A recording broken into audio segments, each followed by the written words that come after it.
Hello and welcome to the Big Reviewski with Chicago Town Pizza. The name's Doherty, Owen Doherty. And look, the name's Cashin, Rory Cashin. Rory, why am I introducing us both in this really annoying and stupid way? I'm not sure why you decided to go the annoying and stupid route per se. You could have gone cool. You could have gone slick and undercover, because this is the week of James Bond. His 25th movie is finally hitting the big screen, No Time to Die, which is one of the bigger, not just blockbusters of this year, but should have been one of the bigger blockbusters of, I think, 2019 and also 2020. But now here we are, nearly at the end of 2021, Daniel Craig's fifth and final Bond movie. It's finally here, and we all know that James Bond loves his martinis shaken, not stirred. But you know what else he loves? That's right. He absolutely loves free pizza. And if you want to be more like James Bond, all you have to do is head over to the Big Reviewski Twitter account, enter our Chicago Town free pizza goodies giveaway, and you could be in with a chance of winning that competition. Now, Rory, to celebrate the release of No Time to Die, yourself and I have been slaving away, scientifically speaking, and we have put together a scientific ranking of the Daniel Craig James Bond movies, the four of them to date. Now, tell me, just how scientific is this scientific ranking? So what we did was we looked at the box office, we looked at the Metacritic, we looked at Rotten Tomatoes, we looked at the awards nominations and wins. We threw that all out the window and just went with how we felt. So starting at the bottom, the fourth best so far of Daniel Craig's movies as Bond is SPECTRE. Now, I did rewatch this quite recently for the run-up to No Time to Die, because the plot is quite strongly interlinked. And it's both better and worse than I remember it being. The action is better, but the story is so much worse. So, yeah, looks great, doesn't feel great. In at number 3, it's Quantum of Solace. Now, I'm going to come out and say it. Quantum of Solace gets a really bad rap. Sure, nobody knows what quantum means. Nobody knows what solace means. But if you're looking for a punchy, really hectic and short James Bond movie, then this is the one for you. Plus, that film gave us the greatest film extra of all time. That's right. We're talking about the lad who doesn't know how to use a sweeping brush. You had one job. The second best Craig Bond movie. It was tough. They could both be first, but I think we both agree the second best one is Casino Royale. Fixing all the problems from Pierce Brosnan's Die Another Day. This is like gritty. It's borrowing a lot of ideas from the Bourne movies, but giving it like a massive budget. And with Mads Mikkelsen and Vesper Lynd's character, it's got some of the best supporting roles from any of the Bond movies ever. So yeah, this one's pretty great. And in at number 1, the greatest Daniel Craig James Bond movie is, of course, Let the Sky Fall When It Crumbles. Don't worry, I'm not going to sing the full thing, because 1, Rory will walk out, and 2, Adele will actually sue me. This is a phenomenal film and probably one of the best Bond movies overall. It was the perfect blend of old Bond elements, new Bond elements, and all-star cast putting in an all-star performance, especially Daniel Craig. And as we said, you can't have an amazing Bond movie without an amazing Bond theme tune. When the sky falls. Finally, it's here. It's time for Rory Cashin's review of No Time to Die. So, yeah, for Craig's fifth and final outing as James Bond, we've got this mammoth, behemoth, epic undertaking. This is basically the 007 version of The Dark Knight Rises or Avengers Endgame. It's hoping to tie up all the loose ends from all of Craig's previous outings, bringing back Leia Seydoux' character, bringing back Jeffrey Wright's character, bringing back Christoph Waltz's character, and also introducing some new ones with Anna de Armas, who completely steals the show, even though she's only in it for one scene. Lashana Lynch, who's the new 007. It's also fantastic in this. Rami Malek does his best. He's not in it much, and when he is in it, he just seems underutilized. But the film in general does feel like it's more just a kind of a wave goodbye for Daniel Craig. Obviously, he's been a part of this since 2006, so it's 15 long years of playing Bond, and it does feel like this is more focused on him than anyone else, and that feels the right way to do it. But they've taken this very gritty, serious, grounded character and put him into the middle of a bonkers villainy plot that feels like it's from the Roger Moore era.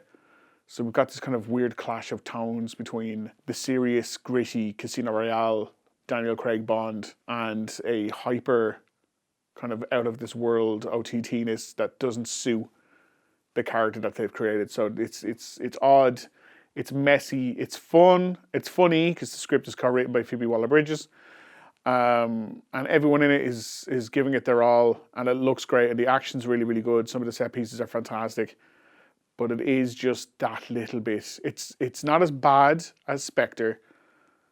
It's not as good as Skyfall. I think it's probably falling between the stools of Quantum of Solace and Casino Royale. And now it's time for our big trailer of the week. And we're going from one guy who's in his last outing as James Bond to another guy who's rumoured to be the new James Bond. It's never going to happen. It's Henry Cavill. But Rory, what is Henry in this week?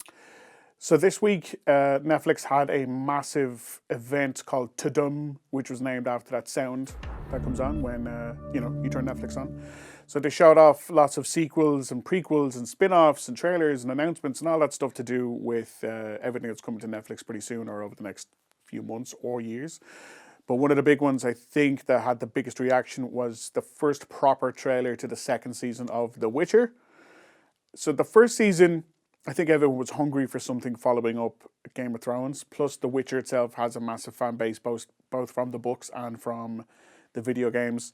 And then there's Henry Cavill, who is Henry Cavill, and people like Henry Cavill. And they were very smart in promoting the first season. I remember specifically two shots in the trailer. One was just of his butt in leather jeans, and the other was him in a bath. So Netflix, no one's ever accused Netflix of being stupid. So this was further evidence that they know exactly what they're doing all the time. So they recently dropped the first look at season 2 for The Witcher. It already amassed like millions of views within the first 24 hours. It's going to drop on December 17th, so perfect sexy Christmas present for everyone who wants to be sitting at home this winter. I don't need to sell this to anyone. It's, do you like The Witcher? Do you like Henry Cavill? Here's more. Have fun. Monsters are born of deeds done.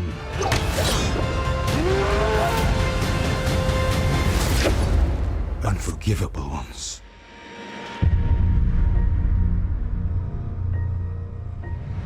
Now it's time for What's on the Box this week. This is all the best small screen recommendations for you to watch at home. And this first one, Rory, I'm already feeling tense. Why do I feel tense?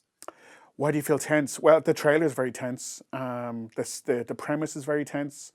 It's a very tense movie. So it's The Guilty, starring Jake Gyllenhaal, directed by Anton Fuqua, who people might know better from Training Day and lots of other movies that he's done over the years. Gyllenhaal plays a LAPD police detective who has been demoted to one of those 911 operators, and he gets a phone call from a woman who claims she has been kidnapped. And he gets very involved in the process of trying to find her and save her life. So this was filmed almost entirely during the pandemic lockdown. It was a very clever idea to remake this. It was a Norwegian thriller, I think, a few years ago. That was shortlisted, I think, as well for the Oscars. This is written by, I think it's Nick Palazzetto, the guy who did True Detective, like that guy. So it's got some huge weight behind it, and for 90% of it, it is great and tense, and then the ending, it just kind of goes Hollywood, which is a bit disappointing. But for most of the runtime, it is, as you succinctly described, very tense. So that's from Antoine Fuqua, and I'm a huge fan of his movies because he just makes really, really entertaining films. Some of them, they can be a bit hit and miss. And this next one, Infinite, am I right in saying this is directed by him as well? And the trailer looks so stupid, and it looks like it's going to be so much fun. Yeah, like he does have two movies out on a home release on the same day, which is rare, especially considering Infinite is such a massive blockbuster and it has like Mark Wahlberg and Chiwetel Ejiofor and like all of that and yada yada yada. This reminds me a little bit of, there was a Charlize Theron movie about a year ago called The Old Guard on Netflix. Reminds me of that if that movie had $200 million in the budget. I don't want to get into the plot or anything because it's idiotic and stupid, but I will say that the movie has a scene where Mark Wahlberg stabs a jumbo jet with a samurai sword. So if that is what you want from your movies, and it should be great, Infinite is on Prime Video at this weekend. But if it's not, you need to reassess your life choices. You should have just started with the whole he stabs a jumbo jet with a samurai sword, and that's all you needed to say. And last but not least, it's the Oscar-winning Judas and the Black Messiah. Yeah, so this actually won 2 Oscars when it was released earlier this year. I think it was the Oscars for this. The concept at times completely lost to me. But it is the true story of the Black Panther chairman, Fred Hampton, who in this is played by Daniel Kaluuya, and the man who infiltrates the group and essentially is almost like an undercover agent against his will, and he's played by Lakeith Stanfield. Now, Owen, I know you interviewed them both when the movie was released. I actually interviewed Daniel a long time ago, and even then, as he was making this film, he said this was the hardest film he ever had to make because it was just so emotionally draining. And when you watch this, you do get that sense that you're like, oh, this is tough for everyone involved, and it's a very, very powerful movie. Will not put you in a good mood, but it is a very important story and brilliantly acted and brilliantly told. And that is available on now as of this weekend. Yeah, and you can check out those interviews up on the Joe.ie YouTube page as well.